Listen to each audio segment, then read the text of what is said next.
کامل توبہ کرنے والا شخص ہی ولی، قطب اور غوث کہلاتا ہے۔ اسی حالت میں وہ خدا کا محبوب بنتا ہے۔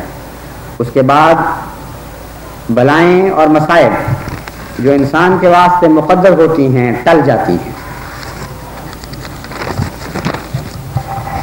پھر حضرت مسیح موعود علیہ السلام فرماتے ہیں اسی طرح بیعت میں عظیم الشان بات تو یہ ہے جس کے معنی رجوع کے ہیں، تو یہ اس حالت کا نام ہے کہ انسان اپنے معاصی سے جس سے اس کے تعلقات بڑے ہوئے ہیں اور اس نے اپنا وطن انہیں مقرر کر لیا ہوا ہے۔ یہ جو حضرت صلی اللہ علیہ وآلہ وسلم نے ہجرت کی تعریف فرمائی ہے، یہ اسی کے اوپر مزید روشنی ڈال رہے ہیں حضرت مسیح موعود علیہ السلام۔ آپ فرماتے ہیں انسان اپنے معاصی سے جس سے اس کے تعلقات بڑے ہوئے ہیں اور اس نے اپنا وطن انہیں مقرر کر لیا ہوا ہے، گویا کہ گناہ میں اس نے بود و باش مقرر کر لی ہوئی ہے، تو توبہ کے معنی یہ ہیں کہ اس وطن کو چھوڑنا، اور رجوع کے معنی پاکیزگی کو اختیار کرنا ہے۔ اب دیکھیے اس حدیث کا تصور دوبارہ لائیں کہ حضرت صلی اللہ علیہ وآلہ وسلم نے تمثیلی کلام میں اس توبہ کرنے والے کو ایک وطن سے دوسرے وطن کی طرف جاتے ہوئے دکھایا تھا۔ تو عارف باللہ کے کلام کی یہ پہچان ہوتی ہے کہ وہ ایک دوسرے کے ساتھ ملتے ہیں، جس طرح ویو لینگس ملتی ہیں اس طرح عارف کے دل کی حرکت اور اس کا تموج بھی ایک دوسرے عارف کے دل کی حرکت اور اس کے تموج کے ساتھ ہم آہنگ ہو جایا کرتا ہے۔ تو کتنی پیاری وہ بظاہر کہانی ہے، لیکن حقیقت میں ایک تمثیلی کلام ہے جس میں گہرے معرفت کے راز ہیں۔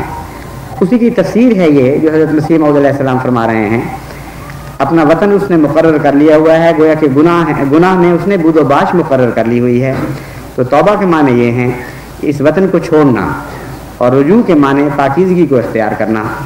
اب وطن کو چھوڑنا بڑا گراں گزرتا ہے، وطن کو چھوڑنا بڑا گراں گزرتا ہے اور ہزاروں تکلیفیں ہوتی ہیں۔ ایک گھر جب انسان چھوڑتا ہے تو کس قدر اسے تکلیف ہوتی ہے، اور وطن کے چھوڑنے میں تو اس کو سب یار دوست سے قطع تعلق کرنا پڑتا ہے، اور سب چیزوں کو مثل چرپائی، فرش، ہمسائے، گلیاں، کوچے بازار سب چھوڑ چھاڑ کر ایک نئے ملک میں جانا پڑتا ہے، یعنی اس وطن میں پھر کبھی نہیں آنا، یعنی ایسی نیت سے جانا پڑتا ہے کہ ان سب چیزوں کو پھر نہیں دیکھوں گا، ان سے ہمیشہ کے لیے قطع تعلقی ہو رہی ہے، اور اسی کا نام موت ہے۔ چنانچہ بار بار اس منظر کو موت کے ذریعے پیش کرنا بین ہی 100% درست ہے، پوری طرح اطلاق پاتا ہے صورتحال سے۔ اور کیسا پیارا نقشہ کھینچا ہے، گناہوں کی بھی گلیاں ہوتی ہیں، گناہوں کے بھی فرش ہوتے ہیں، ان کے بھی در و دیوار ہوتے ہیں، ان کی بھی دوستیاں اور یاریاں ہوتی ہیں، اور ایک گناہ جس سے انسان لذت پاتا رہا ہو بڑی دیر تک، اس کے ساتھ ایسی محبت محسوس کرتا ہے جیسے وطن مالوف سے، اور اس سے پھر الگ ہونا، اور اس کامل یقین اور ارادے کے ساتھ الگ ہونا کہ اب میں کبھی اس پر دوبارہ نظر نہیں ڈال سکوں گا۔ یہ ہے وہ موت، یعنی ترک وطن کی موت، جہاں گناہوں کے وطن کو چھوڑ کر انسان نیکیوں کے وطن کی طرف روانہ ہوتا ہے۔ حضرت مسیح موعود علیہ السلام فرماتے ہیں اس کا نام توبہ ہے۔ معصیت کے دوست اور ہوتے ہیں اور تقویٰ کے دوست اور، ساری کایا پلٹ جاتی ہے انسان کی، اس کے تعلقات کے دائرے بدل جاتے ہیں۔ معصیت کے دوست اور ہوتے ہیں اور تقویٰ کے دوست اور، اس تبدیلی کو صوفیاء نے موت قرار دیا ہے۔ اس تبدیلی کو صوفیاء نے موت کہا ہے۔ جو توبہ کرتا ہے اسے بڑا حرج اٹھانا پڑتا ہے، اور سچی توبہ کے وقت بڑے بڑے حرج اس کے سامنے آتے ہیں، اور اللہ تعالیٰ رحیم و کریم ہے، وہ جب تک اس کل کا نعم البدل عطا نہ فرماوے نہیں مارتا، یعنی ان قربانیوں کا بدلہ اسی دنیا میں اسے عطا فرماتا ہے، نہیں مارتا جب تک کہ اس کا پورا بدلہ اس کو عطا نہ فرما دے۔ ان اللہ یحب التوابین میں یہی اشارہ ہے کہ وہ توبہ کر کے غریب بے کس ہو جاتا ہے، اس لیے اللہ تعالیٰ اس سے محبت اور پیار کرتا ہے اور اسے نیکوں کی جماعت میں داخل کرتا ہے۔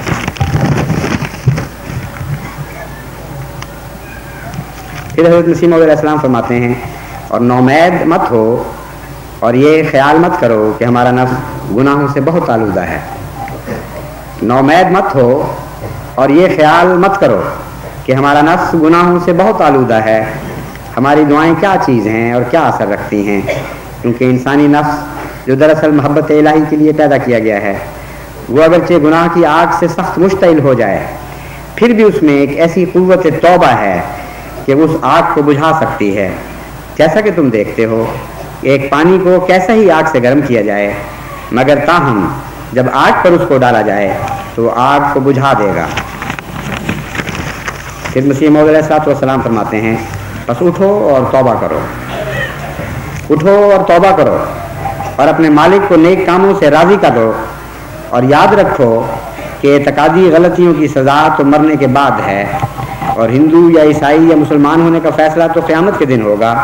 لیکن جو شخص ظلم اور تعدی اور فسق و فجور میں حد سے بڑھتا ہے اس کو اسی جگہ سزا دی جاتی ہے. تب وہ خدا کی سزا سے کسی طرح بھاگ نہیں سکتا.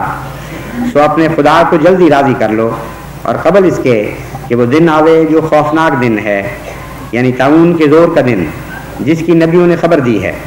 تم خدا سے صلح کرو، وہ نہایت درجہ کریم ہے. ایک دم کے گداز کرنے والی توبہ سے 70 برس کے گناہ بخش سکتا ہے. ایک دم کے گداز کرنے والی توبہ سے 70 برس کے گناہ بخش سکتا ہے. اور یہ مت کہو کہ توبہ منظور نہیں ہوتی. یاد رکھو کہ تم اپنے اعمال سے کبھی بچ نہیں سکتے. ہمیشہ فضل بچاتا ہے نہ اعمال. اے خدا کریم و رحیم، تو ہم سب پر فضل کر کہ ہم تیرے بندے ہیں اور تیرے آستانے پر گرے ہیں. اے خدا کریم و رحیم، تو ہم سب پر فضل کر کہ ہم تیرے بندے ہیں اور تیرے آستانے پر گرے ہیں. اے خدا کریم و رحیم، تو ہم سب پر فضل کر کہ ہم تیرے بندے ہیں اور تیرے آستانے پر گرے ہیں.